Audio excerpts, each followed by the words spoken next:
are you today? Welcome. Join me. Come, sit, get comfortable. Grab a cup of coffee, a cup of tea, whatever your choice is, and settle in because this is a conversation that I have been looking forward to having with you. So I want it to be kind of a casual situation, conversation between the two of us. And this is a big topic, and one I think is going to be applicable to a lot of us here in this community, and that is internal validation versus external validation. And I want to just set the stage here because I don't want to make the assumption that everybody knows what I'm talking about when I refer to internal versus external validation. But validation in and of itself is the need to feel secure, like you are on the right path, like you are doing the right things. And really, truly, and honestly, internal validation is knowing who you are, having self worth, having self love. And external validation is seeking outside of yourself for those things. And, you know, it's easy to see, especially as women, why we have put so much emphasis on external validation, especially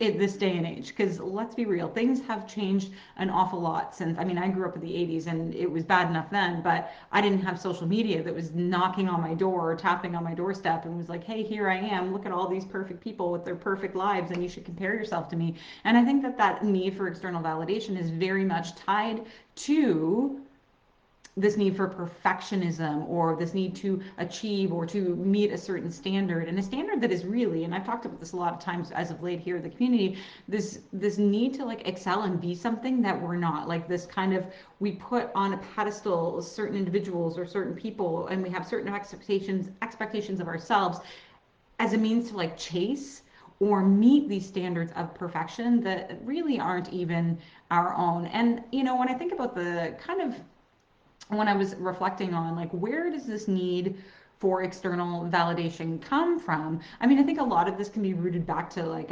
evolutionary human beings, right? Because back in the cave days, as let's be real, that's where some of this stuff actually came about. Like you had to rely on one another. You had to kind of follow the societal norms. You had to follow the group. You had to rely on the other people around you to tell you, okay, you're doing this right, you're doing this wrong.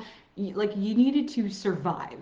We didn't have, obviously, in that day and age, there wasn't the same, privileges that we have now. So obviously, you are relying on your external world so much more in order to survive. But what happens when that evolutionary need doesn't evolve? When we're still living in this kind of like a reptilian brain and relying on that external validation so much so that we're seeking it almost like an addiction. And I think that's where we get to with external validation and going outside of ourselves and not really realizing that so many of the answers, so many of the things that you seek are actually deep within you. And if we can start to practice, and if you can start to practice internal validation as opposed to seeking and looking outside of yourself, you'll gain a lot of the answers that you're looking for in terms of, and when I say answers, I'm talking about like, what am I doing here? What is my purpose? What is life all about? What was I put on this earth to do? Like, there's got to be more than this. When those questions start to come up, and I think this kind of happens in a couple of periods in your life. I think it happens, from that 29 to 30 range, and then it sort of happens again, like when you're at that 40 age, 35 to 40, you start really having these like existential questions come up for you. And you're it's like we're looking at externally, like maybe this book will have the answer, maybe this podcast will have the answer, maybe my colleagues will have an answer or a friend, or and we're looking and spending so much time looking externally because up until this point that's really all we've ever known. We aren't taught how to have a healthy sense of internal validation, how to look within and say, okay, I'm others are allowed to have an opinion, but these opinions aren't really aligned with my own values. We're not really taught that skill set. And that's part of the problem. And if only, I complain about the poor school system all the time. I'm so sorry, school system. But if we were given these tools from a very young age, as opposed to trying to fit into a societally acceptable way of life, things will be a lot different as we get older. But what happens is we don't know that. We spend our whole life, and especially as we're growing up, we really want to be accepted. We don't care if we belong. We want to be accepted by all the people around us. So we seek out and we take all of our social cues from people outside of us to tell us what is the good thing to do. Am I doing this right? Am I doing the right things? Am I being socially acceptable? Like What do I need to do so that people like me? And as social creatures, I mean, as human beings, we are social creatures. So a certain amount of external validation is always going to feel good. We're going to obviously hunt that out. And I mean, even me, and I'll be the first to say it. Like if I put a post on Instagram and it gets a lot of likes, that external validation feels really really good to me. I'm like, ooh, like people like what I'm putting out there, or they like me, and there's almost like a dopamine hit that happens, and you're like, oh yeah, there's some happy hormones in your body, and you're like, yes, people like me, I am accepted. But this can go way off kilter. This can be taken to absolute extremes. And again, I think this happens more for women because we're consistently under scrutiny, a lot more than men. And I mean, I always say I give a break to men because men have a whole slew of other expectations that they actually have to be reaching or achieving, and a lot of them are kind of like similar, just in entirely different ways. But for women specifically, I feel like we're under the microscope more often. The greater culture, or what I like to refer to as cog culture, has determined that we have to look a certain way and take up a certain amount of space and not be too loud and not do this and not do that, and there's a lot more rules. So if you are kind of feeling like you're under this microscope all the time, you're going to look to society to see, okay, well, what is the most acceptable way for me to act? What are the most acceptable traits for me to have so that I don't run into this feeling of low self-worth? So I don't feel like I have low self-esteem. So we start to look outside of us. And as you start to look outside of you for all of these things and for all of the answers, it's like this becomes a learned behavior. We've talked a lot about how most of our personalities at this point are habitual, they're committed to memory, and they are like the same things, the same thoughts, the same thing over and over and over again. So if you learned at a very young age to search and seek out external validation, especially if you weren't loved and accepted for who you are in the home, or if you had a tumultuous childhood, this is going to be even harder because then you're looking outside of the family to try and get that validation, right? So you're going to do whatever you can to please anybody around you so that you can feel this sense of safety or this sense of acceptance because you weren't being given it at home. So if you've been doing that from childhood, and for many of us, this probably started happening as soon as we hit elementary school or as soon as we're old enough to remember. I mean, for me personally, I can remember, trying to be the cool kid from a very young age, from 8 years old. And if we're thinking about that, if we're starting that behavior, that external validation, and we're completely ignoring the internal world and the ability for us to validate ourselves, we're going to continue doing that throughout all of our lives. And it's going to be so tightly committed to memory, it can be a little bit difficult to undo it all and to rely more on internal validation. Do you understand what I'm saying? Just it can be very, very difficult to break some of these habits, is the point I'm trying to make. So I want you to be really gentle with yourself as you go through this process and you start to realize, wait, yeah, you're right, Denise. I have been seeking nothing but external validation, and it's going to show up everywhere in your life. It will show up at work where you are a supreme high achiever, where you want everybody at the office to like you, where you're putting in really late hours and burning yourself to the ground in hopes that somebody will say to you, hey, good job, Denise. Or somebody will see all the hard work you're doing and kind of give you that dopamine, that hit that you want. The dopamine hormone, I learned this the other day. I wish I could remember where I learned. I think there's a book called the Dopamine is the more hormone, like the give me more, give me more, give me more, right? It gives us an instant boost, but it's like we need more, we need more, we need more. And I lost my train of thought, but that's okay. So yeah, when we're consistently chasing that, when you're doing that at work, like you're looking for some big praise or people to really stand up and recognize the work you're doing. So it's like you don't even care anymore that you think you're doing a good job. You know you're doing a good job and you're putting in all this work because you want to do right by the company, to do right by yourself. No, it then becomes about everybody saying, oh, Denise is doing an amazing job. And you're just seeking and seeking and seeking. And then you start to feel dissatisfied with your job because you're seeking all of this validation and you're not getting it. So then you begin to be disappointed. And when the disappointment sets in, then the frustration sets in and you're like, well, I'm doing all this work and nobody's even noticing that I'm doing it all. Like, why am I even here? What's the point? And you begin to get bitter and dissatisfied.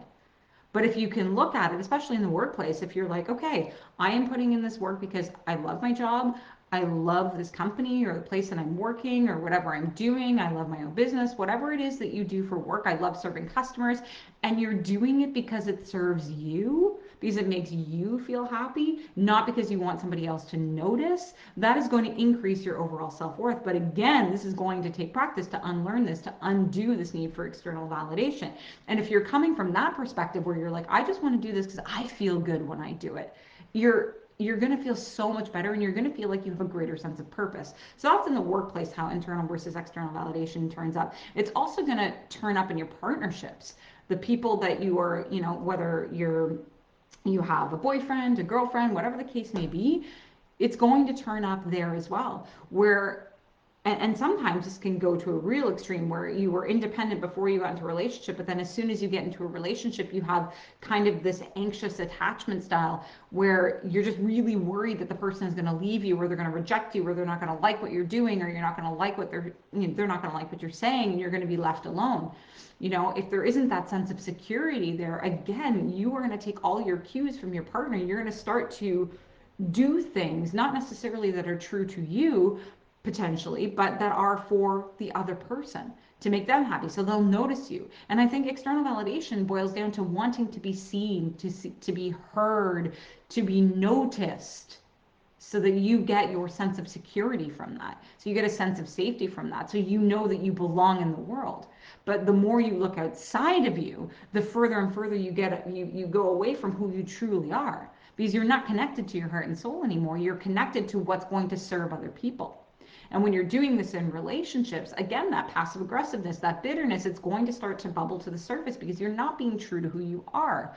And, if you do something, let's say, for example, you do something that's more true to you, and that is not validated by the person you're with, you're going to shut down that part of you, you know, and you're going to hide that part away because you don't want the other person to dislike what you're doing. You want them to love all aspects of you, even if it means that you have to hide parts of you. That's how it kind of turns up in a relationship setting. But again, it's going to make your self-worth plummet because you're going to start to feel like you're not good enough, ultimately. And I'm telling this to my clients all the time, like, people are going to have opinions of you. Everyone has opinions. Everybody, they're like belly buttons, right? Everybody has one.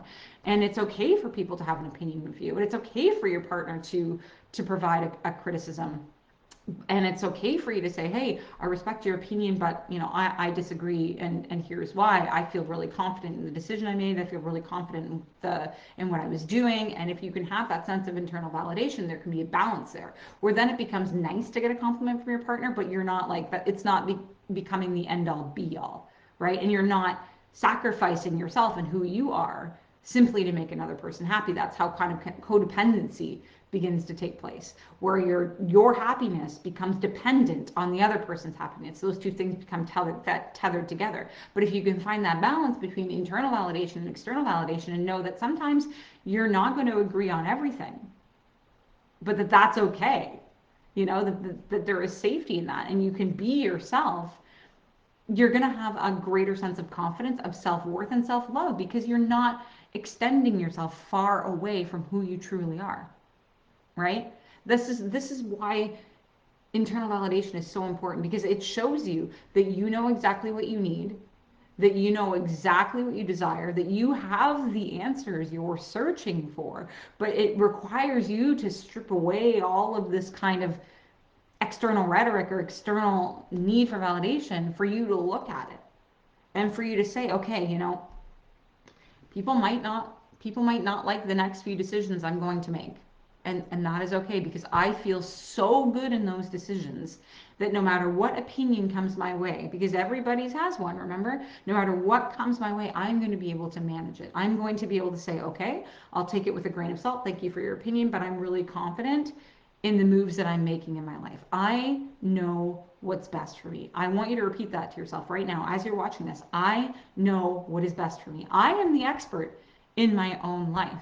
And it's high time I start to take back my power and realize that that is within me, that I don't have to look outside of me, that it's within.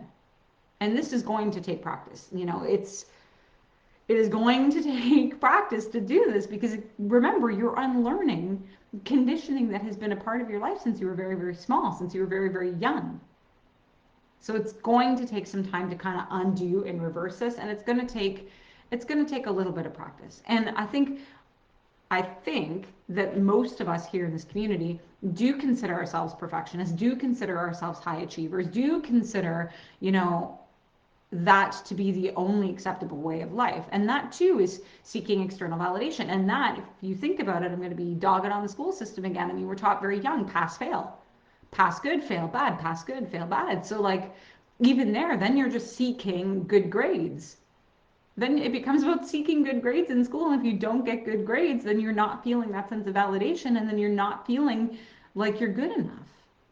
And it becomes like your grades become one with your self-worth. And I will tell you, I will share a personal story with you. You know, my dad was always the guy that was like, oh, you got 99%, that's amazing, that's great, where was the other 1%? I took that with me for a really long time. I had to tell him eventually, like, this is not helpful, and he hasn't done it since, so I will give him credit where credit is due. But when I was in college, I prided myself on, like, having the absolute best grades. Like, I was really, like, it was either like 100% or nothing. And for the most part, I achieved that. And I think a lot of that boiled down to the fact that I'm in the right, you know, I was on the right path. I was on the right journey, right? And this was quite some time ago. I have been to school so many times. This was like, oh man, back when I was 21 or something. So young, oh my God. But I remember getting a test back and getting like an 86 on it. And my world crumbled around me. I couldn't believe that I had gotten this 86. Like, what do you mean 86? This is the worst grade in the world. And I'm sure some of you are sitting there being like, what do you mean 86? That's an amazing, that's an A. What are you saying? But at that point in my life, my self worth was tied to my good grades because that's where I was in my life. I didn't really have anything else. That was my one goal in life: achieve, achieve, achieve, get good grades. And that was something my dad had always taught me. Your only job is to go to school and get good grades. Go to school and get good grades. It's your only job. So when that happened to me and I was achieving below where I had been achieving up until that point, it almost destroyed me. I probably cried for 3 days over this. And it's like, I can look back on it and laugh, but again, it was because I couldn't look at it and think, okay, I didn't have the wherewithal or the knowledge to look at that and say, okay, I got an 86. There's clearly some things I need to learn from this. This does not define my worth. This does not speak to who I am. This is simply a grade. And I know this is an invitation for me to learn more, to sharpen my skills, because there's some things that I'm missing here. There's some things that I am not grasping. So this is a chance for me to go back and hone my skills so that the next time I have all the knowledge I need. I did not have the capacity because I had not yet gone through any of the process of growth and development that I had gone through, but I was just seeking that externally. Now, if that were to happen, I could look at things a whole heck of a lot differently. But again, this took time. This took time and a lot of effort. And it started with knowing that, hey, I was actively seeking externally for everything, for people to like me, for people to see me, for people to accept me. I was never looking within. And no wonder I had so much self doubt because I wasn't connected to who I was. So let's talk a little bit about how you can start to switch away from external versus internal validation. The first thing, go through your social medias. Do this today: your Facebook, your Instagram, your freaking TikTok, whatever. I was going to say WhatsApp, but that's no. Snapchat, whatever social media platforms you're using, I want you to go through and scroll. And I want you to remove anybody that makes you feel like shit. If you are scrolling and you see a post and it makes you feel like shit, unfollow. That is the first thing we've got to do here, because you're feeling like shit based on something externally. And if that's the case, time to unfollow. Do some tidy up, do some cleanup, because we don't want to allow ourselves or give ourselves more ways to go down that rabbit hole. So if there's someone that makes you feel like shit, clean it up, get rid of it, unfollow. You can always follow them later if you want to. But while you're going through this process of gaining more internal validation and trusting yourself more, delete them. You don't need them. You don't need anyone making you feel like crap in your life. Okay? The second thing is you got to start celebrating the small stuff. Because if you're just looking for somebody else to celebrate you all the time, it's going to continue to perpetuate the external validation. So start celebrating the small things for you. If you get like a really amazing stain out of your carpet, you're like, yes, yay, go me. You know, that's amazing. I can't believe I did this on my own. If you put together in a piece of IKEA furniture all by yourself and you didn't have to ask for help, hooray. If you cooked a new recipe and you know, like for me, this would be a big one. Like if I cooked a new recipe and it was successful, that would be a huge piece of internal validation for me, because I don't necessarily feel like I'm that strong in that department. So if I cooked a really amazing meal, I can celebrate that. Start celebrating yourself, even for the smallest things. If you haven't smiled in 7 days and today you smiled, celebrate that. You have to start celebrating you and relying on yourself for that celebration instead of looking for other people to celebrate it for you, because you can really be your own cheerleader. You can be your biggest cheerleader, and it can be so freeing to no longer need to have other people be cheerleaders for you. You can bust out your own pom-poms and your baton and be like, hey, here we go, rah rah rah. Celebrate the simple things. Anything, I don't care what it is, keep it simple.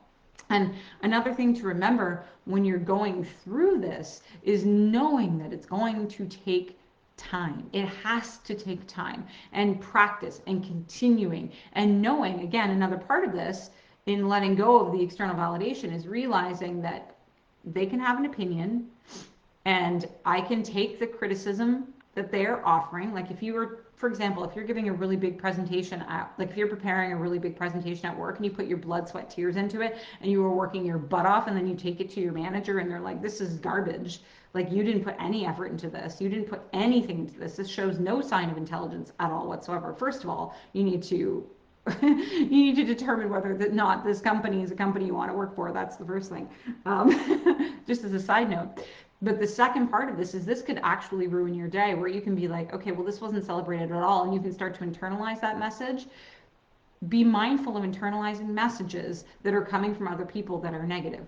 You can take the criticism and you're like, okay, they've got some great points. Maybe I do need to work on this or sharpen up this or sharpen up that, and I can make a few tweaks and it'll be really, really amazing. And leave behind internalizing the fact that that person thinks you are dumb, because that's their opinion.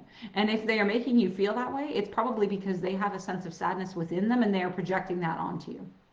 Perhaps they have been told all their life that they were a failure, that they weren't good enough, that that they didn't have the ability or the capability to show up and do things right. And they're just putting that on you. So not internalizing it, not internalizing those messages, taking the criticism piece because you can learn from that, but not internalizing the negative messages. Right? And knowing you're never going to please everybody. It's impossible. I wish we could please everybody, but that's not the case. And I know in my own life, I am no longer willing to sacrifice who I am to please other people, because I've done that enough of my life. And I'm sure you've done that enough in your life as well. So that's another thing. Just unapologetically saying, okay, I am living for me now. I'm going to ask myself, what do I need? What do I want? And again, knowing I am the expert in my own life. I have all the answers. I'm going to start looking within. And the best way to start getting that clarity is to start journaling. What do I want? What do I stand for? What are my values? Prompts like that, and be able to write all those things down so you can see in writing what's important to you. What are all the amazing things about myself? What do I bring to the table? And if you can be strong in that, then you start celebrating you. You celebrate all your quirks and all your weirdness, all the things that make you you, and all the things that make you outside of the box instead of inside of the box, just following along, being conformant, like a conformist, and just going with everybody else, right? The more you can do that, the more internal validation becomes easier and easier and easier. But you have the answers within you. You do not need to look outside yourself. That's the last thing I'm going to leave you with. You do not need to look outside yourself for answers. Peace is within you. And if you're chasing somebody else to see and hear you, we are not in balance yet. A little bit of external validation is okay. It's good. We're social beings. We like to hear it, but it's not the end all be all. But with that, hopefully you took away a lot from this conversation. If you have any comments, or if you have any thoughts on this, please leave in the comments below. I would love to open up the conversation more. But with that, I'm going to go and get a bite to eat, because I don't know if you can hear, but my stomach is growling away. But I will see you next time. Thanks for joining.